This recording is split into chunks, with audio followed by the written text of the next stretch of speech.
Mali camion baboula munu bela jeni be Abidjan port kɔnɔna la yan ɲiningali ye kelen dɔrɔn de ye Côte d'Ivoire finitigi mɔgɔ 49 munu minɛlen do Mali jamana kan n'a kunya taabolo kelen do taabolo gɛlɛn ye wa min kunnasiri be Mali jamana camion bolila caman na u caman de y'u ka jɔrɔna yira min bɛ tali kɛ u ka baaraw taabolo kan n'o ye tanikasegi ye Mali ani Côte d'Ivoire jamana cɛ. Cɛkɛda min n'a bɛ wele ko CSRAO n'o ye farafina kilebiyanfanw ka camion bolilaw tɔgɔla syndicat tɔn ye minnu ka baara fanba bɛ se farafina kilebiyanfanw ka jamana 15 minnu bɛɛ lajɛlen bɛ CEDEAO kɔnɔ u bɛɛ lajɛlen de kɛlen do k'u ka hakilinaw n'u ka jɔrɔna yira min bɛ tali kɛ Mali ani Côte d'Ivoire cɛ gɛlɛya kan nin waati in na. Vati Kone ale ye ni jɛkulu kofɔlen ye n'o ye CSRAO o ɲɛmɔgɔ ye. Bibi na ni bɛna bɔ Zewa ka taa Sikaso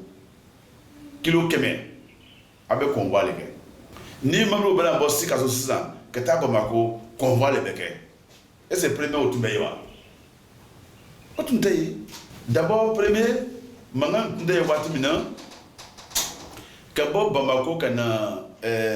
Sikaso ne hakila baraji 3 tun bɛ ye mais bibi na taga ko comme baraji ça veut dire ka sira ta sisan policiers bɛ contrôler, militaires bɛ contrôler, orifolaires bɛ contrôler, gendarmes bɛ contrôler, militaires bɛ contrôler. Même les gars municipaux là, la nuit, il a tenu avec la tenue municipale là, a bien contrôlé. Il va ko mais ni mangan tey, foyi tey. Anu bɛ se ka wuli ka dɔn. A ko Kidali ye u ka mobili gare yɔrɔ dɔ tɔgɔ ye min bɛ Côte d'Ivoire port kɔnɔ Abidjan. Yɔrɔ min ni camion ba bolilaw caman de bɛ ɲɔgɔn sɔrɔ ye n'u ka bolimafɛnw ye walasa ka se k'u ka doniw ta ka taa n'a ye u taa yɔrɔw la n'o ye Mali jamanadenw, Burkina Faso jamanadenw, Niger ani Nigeria jamanadenw ye. Nin bɛɛ lajɛlen de bɛ ɲɔgɔn sɔrɔ nin mobili jɔyɔrɔ in na n'a bɛ wele ko Kidali.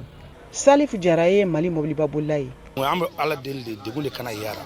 a ka dan cogo la a ka ban u ka bɛn fɔ la ko kuma in ka ban an bɛɛ ka kɛ kelen komi an bɛ cogo min na ka kɔrɔ ne ka côté kɔnɔna na ne bɛ se k'o fɔ wa ne ɲɔgɔnna chauffeur caman bɛ yen o yɛrɛ bɛ miiriw de la ne dɔgɔnin bɛ yan peut-être ne chauffeur ɲɔgɔn minnu fana bɛ Côte d'Ivoire olu dɔgɔnin bɛ Mali la an furulen bɛ ɲɔgɔn ma ten o cogo la peut-être ne fakɛ yɛrɛ bɛ sɔrɔ Mali la a dɔgɔnin bɛ yan donc ko ka da sira la o de b'an bɛɛ arranger. A ko Abidjan ya k'i bɛ se ka nisɔngoya ye mɔgɔ caman de ɲɛ kan minnu bɛɛ lajɛlen jɔrɔlen do ka kɛɲɛ ni nin waleya in ye n'o bɛ balima jamana fila ni ɲɔgɔn cɛ. Ahmed Doumbouya mobiliba bolilaw ka syndicat tɔn CSRAO ni a bɛ wele ko Confédération des syndicats des conducteurs routiers de l'Afrique de l'Ouest ale ye Côte d'Ivoire ka o cakɛda ɲɛmɔgɔ ye. Anu le bɛ sira ka lombe ka bɔ Côte d'Ivoire ka bɔ Abidjan ka taga Bamako kilo 1000 ani kilo 100 ani kilo 50. Mɔgɔ ninnu b'o ka lombe su ni tere degu b'o kan n'a nana fɔ tuguni ko problème gbɛrɛ bɛ nana kana bila jamana fila ni ɲɔgɔn cɛ aw ka gbɛlɛ chauffeur ma chauffeur le bɛ ambassadeur ye an bɛ ko bɛɛ lɔ jamana ko bɛɛ lɔ an bɛ CEDEAO représenter terrain kan CSRAO bɛ CEDEAO représenter terrain kan donc ko n bɛ Mali chauffeur kunga o bɛ anu kunga anu le bɛ chauffeur ta kungo ɲɛnabɔ la o le kosɔn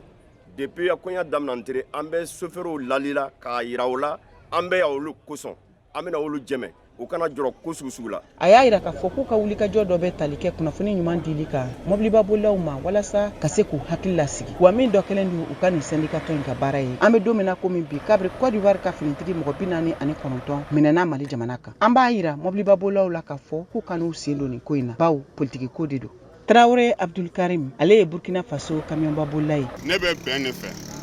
parce que n'a fɔra ko Burkina, Mali,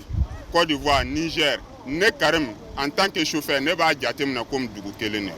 parce que an bɛ don ɲɔgɔn kan an bɛ bɔ ɲɔgɔn kan ne fɛ an bɛ dumuni kɛ tasa kelen kɔnɔ donc ale côté la nin tiɲɛ yɛrɛ kɔni ka di n'ale ko kɔni ale kɔni ma diya ne ye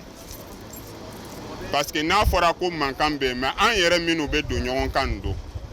a kuma nin bɛ kɛ cogo di ale kɔni côté la ale ma diya ne ye. A ko camionba bolilaw ka ɲɛmɔgɔyaso ɲɛmɔgɔw bɛ wulikajɔ ni fɛɛrɛ bɛɛ lajɛlen na walasa ka se ka dɛmɛ don teliyala joona nin ko in kɔlɔlɔ kana bin olu ka baara kan n'o dɔ ye siraba kana sariya dɔw ye nin jamana ninnu ni ɲɔgɔn cɛ minnu bɛɛ lajɛlen bɛ farafina kilebiyanfan CEDEAO ka jɛkulu kɔnɔ. Ni laseli ninnu kɛra Abidjan doni jigiyɔrɔba n'a bɛ wele ko Port Autonome d'Abidjan o mobiliba bolilaw ka mobili dagayɔrɔ la n'o ye parking Kidali ye u tukalo tile 25 san 2022.